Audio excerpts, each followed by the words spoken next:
A varíola é uma doença descrita desde a antiguidade e que foi completamente erradicada do planeta pela vacinação. A Organização Mundial da Saúde declarou a erradicação da doença em 8 de maio de 1980, durante a 33ª Assembleia Mundial da Saúde. Antes da vacina, a varíola era responsável por um grande número de mortes. Ao lado da peste negra, tuberculose e AIDS, a varíola é considerada uma das doenças mais mortais do planeta.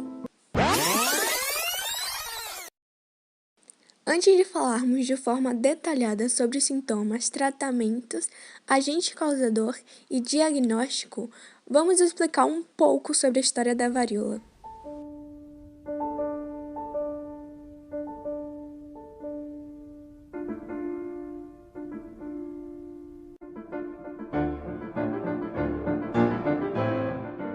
A varíola, uma doença febril que produzia pústulas, deixando cicatrizes na pele, existe desde a antiguidade.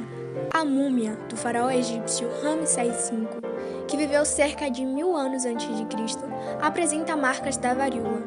O conquistador romano Marco Aurélio morreu de varíola em uma epidemia na Europa. Já no século XVI, na Ásia, tanto na Índia como na China, os curandeiros descobriram que ao esfregar as cascas das pústulas secas e moídas em pequenos ferimentos de uma pessoa já contaminada, transmitia-se uma forma mais branda da varíola, protegendo contra as formas mais severas da doença. No século XVIII, esse estratagema foi adotado na Rússia, na Prússia e nos Estados Unidos para proteger os soldados.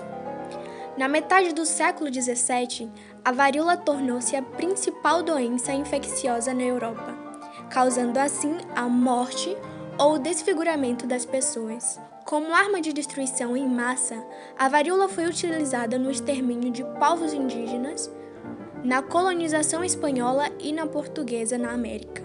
Os portugueses levaram diversas doenças que causaram grande mortandade entre os ameríndios, e a varíola foi propositalmente transmitida em diversas ocasiões.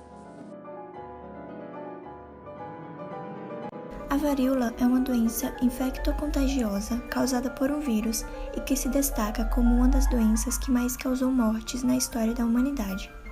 A varíola teria surgido na Índia, existindo descrições na Ásia e África antes mesmo da era cristã.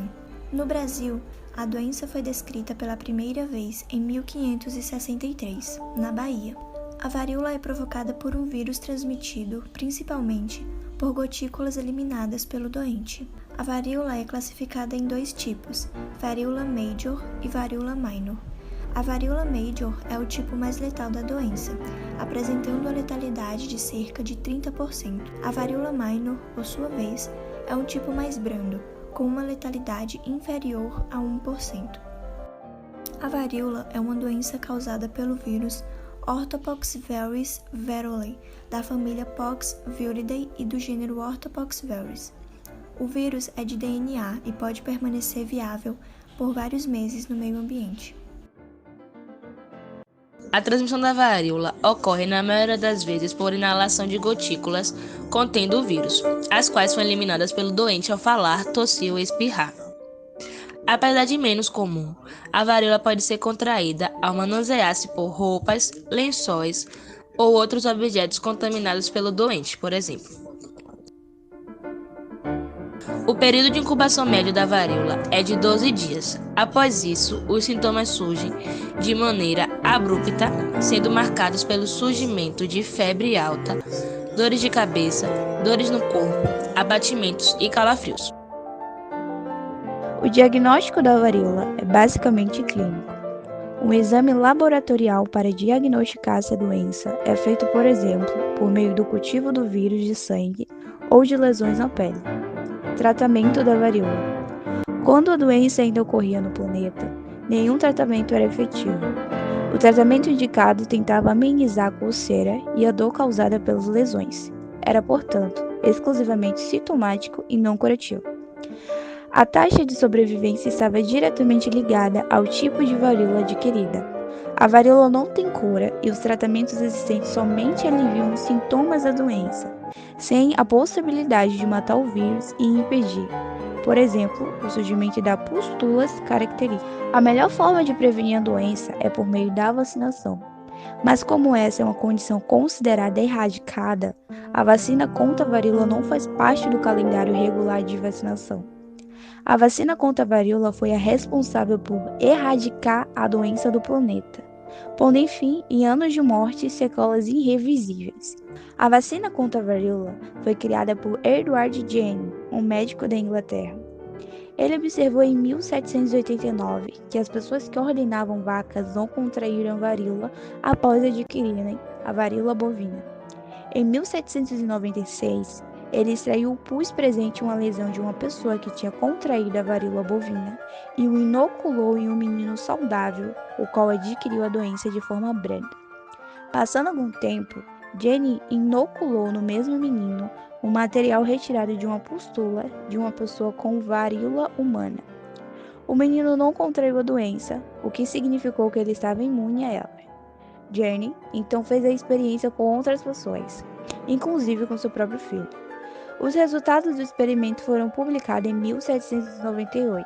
Atualmente, os Estados Unidos e Rússia possuem o vírus de varíola em laboratório.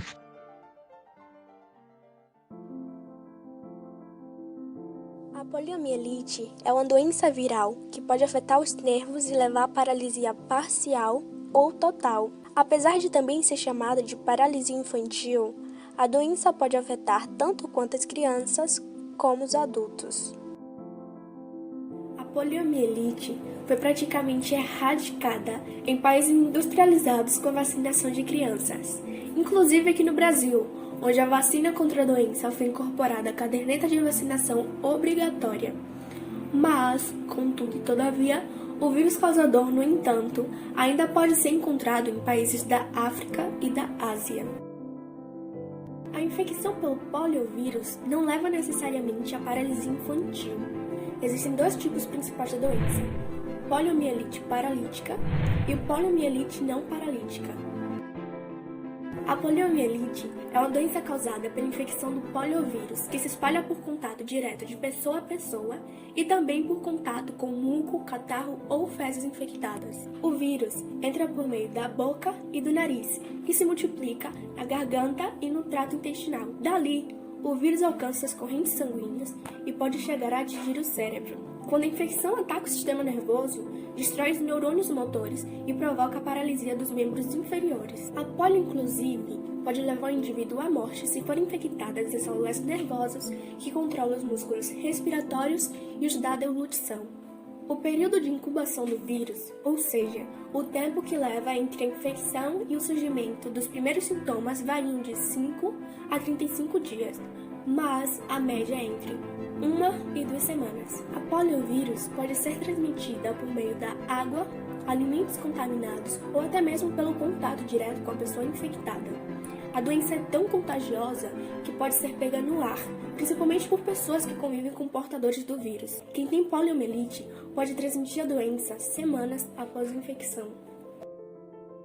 A maior parte das pessoas que foram infectadas pelo poliovírus apresenta o tipo não paralítico da doença. Muitas vezes as pessoas não manifestam nenhum sintomas, e quando os sinais da doença aparecem, eles geralmente são muito similares aos sintomas da gripe e de outras doenças virais leves ou moderadas.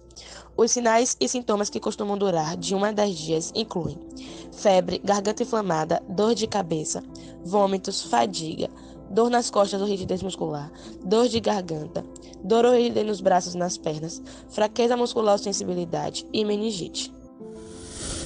Em casos raros, a infecção pela poliovírus leva à poliomielite paralítica, a forma mais grave da doença. A poliomielite abortiva, como também é chamada, recebe diferentes nomes dependendo da parte do corpo afetado. A medula espinhal, poliomielite espinhal, o tronco cerebral, poliomielite bulbar, ou ambos, poliomielite bulboespinhal.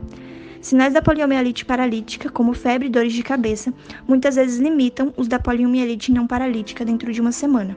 No entanto, os sintomas específicos de poliomielite paralítica aparecem incluindo perda dos reflexos, dores musculares graves ou fraqueza, membros soltos e flácidos, muitas vezes pior em um dos lados do corpo. Não existe cura para a poliomielite. Por isso, o foco do tratamento reside em diminuir a sensação de desconforto, acelerar a recuperação e garantir a qualidade de vida do paciente. O tratamento deve ser iniciado quanto antes para evitar complicações, mesmo porque a pessoa infectada com o vírus não for atendida no primeiro sinal da doença, ela estará sob risco aumentado de morte.